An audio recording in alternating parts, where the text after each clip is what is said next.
Merci à Instant Gaming qui sponsorise la vidéo. Instant Gaming est un site de clés en ligne où vous pouvez acheter des jeux moins chers, c'est le site que j'utilise afin d'avoir de grosses réductions. Actuellement il y a un concours dans le lien de la description où vous pouvez tenter de gagner le jeu de votre choix, marquez juste votre jeu et cliquez sur participer. Bon courage à tous et bonne vidéo. Dans les jeux Zelda, on peut jouer Link, et si c'est le personnage le plus récurrent de la série, il faut savoir que c'est pas la même personne à travers chaque jeu. Vu que dans Zelda, il y a toute une chronologie, c'est 3 timelines distinctes. Par exemple, le Link de Breath of the Wild n'est pas le même que celui de Ocarina of Time. Si on prend juste la série des Super Smash Bros, il y a en tout plus de 5 Links différents, et dans les jeux Zelda, on est à 11 au total. Je vous ai demandé qui était le plus fort dans l'onglet communauté de la chaîne, et il est temps d'y répondre maintenant, que ce soit en termes de force brute, au combat, et en termes d'expérience, et évidemment, qui est le plus puissant? Et est-ce que le Link de Tears of the Kingdom s'en sort bien? Allez, c'est parti! Bon, ça va paraître un peu bizarre, mais de manière générale, les Links ne sont pas très forts physiquement. Même moi, j'ai plus de force. La raison est plutôt simple, la majorité sont des enfants. Après, ils ne sont pas tous faibles non plus. Celui de Wind Waker, par exemple, il est capable de porter des armes lourdes, comme une épée de chevalier, ainsi qu'une masse. Je pense que de tous les Link enfants, ça doit être le plus fort physiquement. Après, je suis pas taré au point de penser que je serais plus fort que le Link de Skyward Sword, qui porte l'une des épées géantes de Koloktos. Mais si on souhaite savoir quel Link peut porter le plus de choses, bah c'est celui d'Ocarina of Time qui est le plus fort. Grâce au bracelet doré, il a porté un pylône qui faisait 8 fois sa taille et il a balancé super loin au KLM. Et même si le Link de Wind Waker a également le bracelet, bah je pense pas qu'il soit aussi fort, vu que ça reste juste un enfant. Mais bon, ils sont clairement boostés par les objets, mais si on veut voir qui est le Link le plus fort sans artifice, il faut aller vers Breath of the Wild et Twilight Princess. Le héros de Breath of the Wild a pas trop d'exploits de force, mais il peut tout de même porter des armes très lourdes qu'il a pu fusionner avec des rochers, des trucs dans le genre. Mais le truc le plus impressionnant, c'est sa capacité de parade. S'il exerce assez de force, il est capable d'annuler une attaque, il doit donc au moins exercer la même force. Et dans ce jeu, il y a des Linel, ils sont super lourds, super forts, ça qui est vénère, et Link peut parer une charge du monstre. Il va très vite, et se prendre sa charge, c'est l'équivalent de se prendre une voiture à 100 km/h. Peut-être que j'exagère vu qu'en fait c'est juste du gameplay. Mais là où je suis sûr qu'il n'y aura pas de bullshit, c'est concernant le Link de Twilight Princess. Alors, ce gars-là, c'est juste un Tchad. Il était fermier et arrêtait des chèvres en pleine course. On l'a déjà vu soulever une boule en acier et il est capable de soulever et d'utiliser le boulet qui demande une force colossale. On l'a déjà vu faire du sumo contre un humain, mais aussi contre des gorons, et même s'il utilise des bottes de fer, c'est juste pour le rendre plus lourd, ça le rend pas plus fort. Et après ça, il est pousse de ouf et on a soulevé un tranquillement et même réussi à faire tomber Magmodi, qui est pourtant bien énorme. Donc à mon avis, je pense qu'avec objet, on part sur le héros du temps, sinon sans objet, celui qui a fait le plus de muscu, c'est le héros du crépuscule.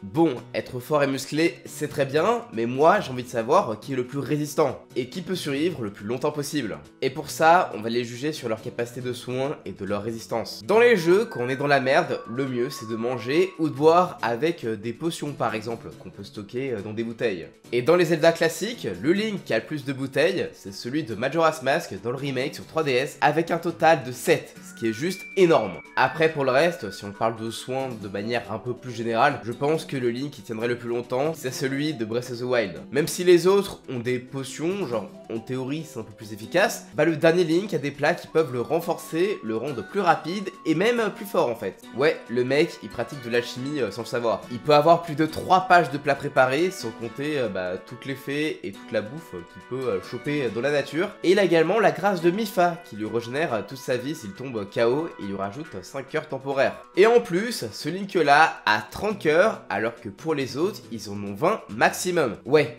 clairement ce mec là, c'est un champion. Pouvoir se régénérer, c'est cool, mais si tu meurs en 2 secondes, bah ça ne sert à rien. Et dans certains jeux Zelda, on peut améliorer sa défense, que ce soit avec des grandes fées, comme dans Ocarina of Time et Majora's Mask, qui diminuent les dégâts subis par 2. Mais on peut faire mieux, comme dans A Link to the Past avec les tuniques, et Toon Link dans Phantom Hourglass avec les gouttes de sagesse. Ça permet de diviser les dégâts par 4. Mais bon, je pense que le mieux en termes d'armure, c'est le Link de Breath of the Wild et Tears of the Kingdoms, vu que les fées peuvent améliorer son armure jusqu'à 4 fois et augmentent la durabilité d'une pièce d'équipement par 6. Ce qui fait qu'il a les vêtements normaux les plus résistants. Mais bon, en dehors de ça, il y a 2 Link qui ont des reliques secrètes avec les armures magiques qu'on peut voir dans Wind Waker et Twilight Princess. Elles protègent Link tant qu'il a des rubis et je pense que la meilleure armure, c'est celle de Wind Waker. Déjà parce que dans ce jeu, Link peut avoir plus de rubis, 5000 dans la version HD, alors que pour Twilight Princess, le maximum est de 2000 rubis.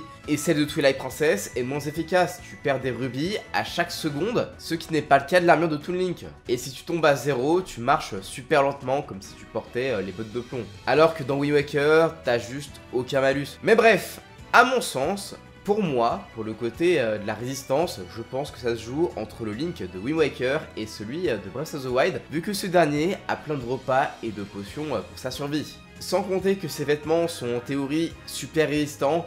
Après bon, pour ça un peu what the fuck de noter sur ça en mode ouais c'est le meilleur. Il a juste beaucoup de soin parce que son jeu ne reprend pas exactement la formule Zelda, mais il reste très endurant comme on peut le voir dans les flashbacks. Mais pour ce qui est de la meilleure armure tout court en termes de durabilité, bah pour moi la meilleure c'est l'armure magique de Wind Waker.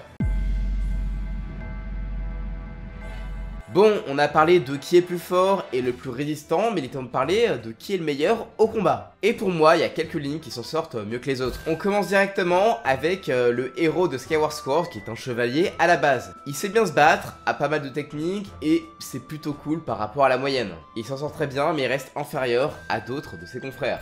On passe ensuite au héros de Minish Cap, qui apprend énormément de techniques dans les dojos de la famille Tenshin. Ce sont des grands épéistes et je pense qu'on apprend plus de choses ici que dans la chevalerie. Dans le même délire, on a celui de Wind Waker qui a été entraîné par son prof d'arts martiaux de son île. On passe ensuite au héros du crépuscule et en vrai ça me fait plaisir vu qu'en fait j'adorais apprendre les techniques avec le chevalier squelette. Et d'ailleurs, fun fact, ce héros là c'est le héros du temps après Majora's Mask. Et je pense vraiment qu'avoir l'un des Link qui a le plus d'expérience en tant que professeur, c'est mieux que tout ce qui a été évoqué auparavant. Mais selon moi, le Link qui se bat le mieux, c'est celui de Breath of the Wild. Bon, déjà, c'est le meilleur chevalier de tout Hyrule. Il maîtrise tout type d'armes et il défonçait des adultes en combat alors qu'il avait seulement 4 ans. Pour moi, il n'y a pas match, c'est lui qui s'en sort le mieux.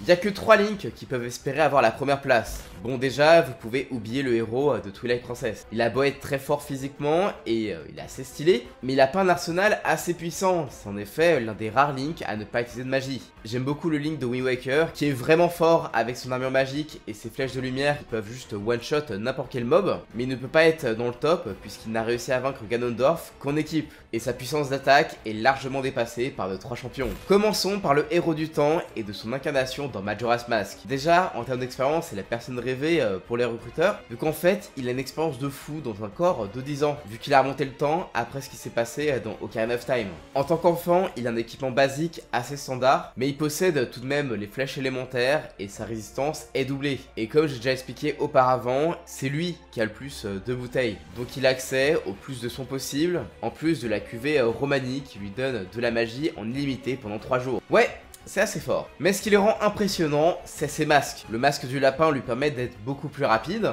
celui du Zora permet d'être un nageur exceptionnel, et le masque Goron permet d'avoir beaucoup plus de force. Mais pour moi, les 2 masques les plus puissants sont le masque du géant, ce qui le rend gigantesque et lui donne une force absolument énorme. Genre, il défonce quand même un boss à main nue. Et enfin, le masque du dieu démon. Il est dit qu'il est possible que son pouvoir soit aussi mauvais que celui de Majora. Avec ce masque, tu fais le boss final littéralement en 2 secondes. C'est vraiment le mode facile du jeu, même si bon, il est vraiment très compliqué à débloquer vu qu'il faut tous les masques présents dans le jeu. Et dans les spin-off Zelda, ils aiment vraiment montrer sa surpuissance, comme dans Hyrule Warrior, où Oni Link peut carrément couper la lune en 2. Il fait très mal avec son épée, mais le truc qui est juste ultra violent, c'est ses lames d'énergie qui défoncent juste tout en fait. Il peut vraiment spammer, et je pense qu'en termes de puissance brute, il dégomme tout le monde. Mais après, il peut pas utiliser d'autres armes que son épée. Après, je pense que le héros des Link to the Past est peut-être un peu plus fort. Déjà, c'est le Link qui a le plus d'expérience de tous, vu qu'il a eu 4 aventures au total. Il a amélioré l'épée légende plusieurs fois, a des flèches argentées qui peuvent tuer des monstres en un seul coup, donc déjà au niveau offensif, c'est une bête. Mais ce qui le rend vraiment très puissant, ce sont les médaillons.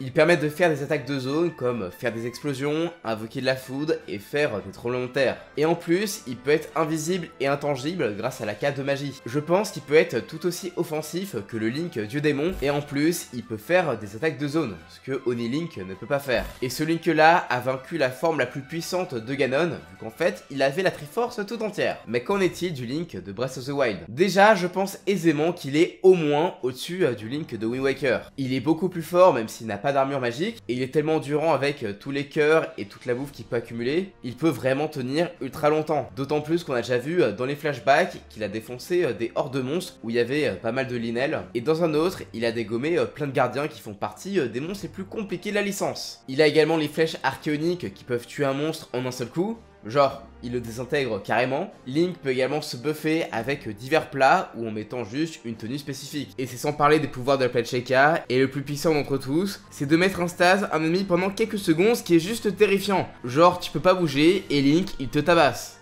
Avec les pouvoirs des prodiges, il peut faire du vent pour être en hauteur, ce qui est mieux pour se repositionner. Il peut se régénérer de toutes ses blessures s'il perd la vie, a une protection de ouf et peut foudroyer tout le monde dans une large zone avec la colère d'Urbosa. Et là, je préviens, mais je vais spoiler le scénario et le gameplay de Tears of the Kingdom. Donc allez ici, enfin bref, il y a le timecode si vous souhaitez pas spoiler. C'est bon? Je peux y aller? Allez, let's go!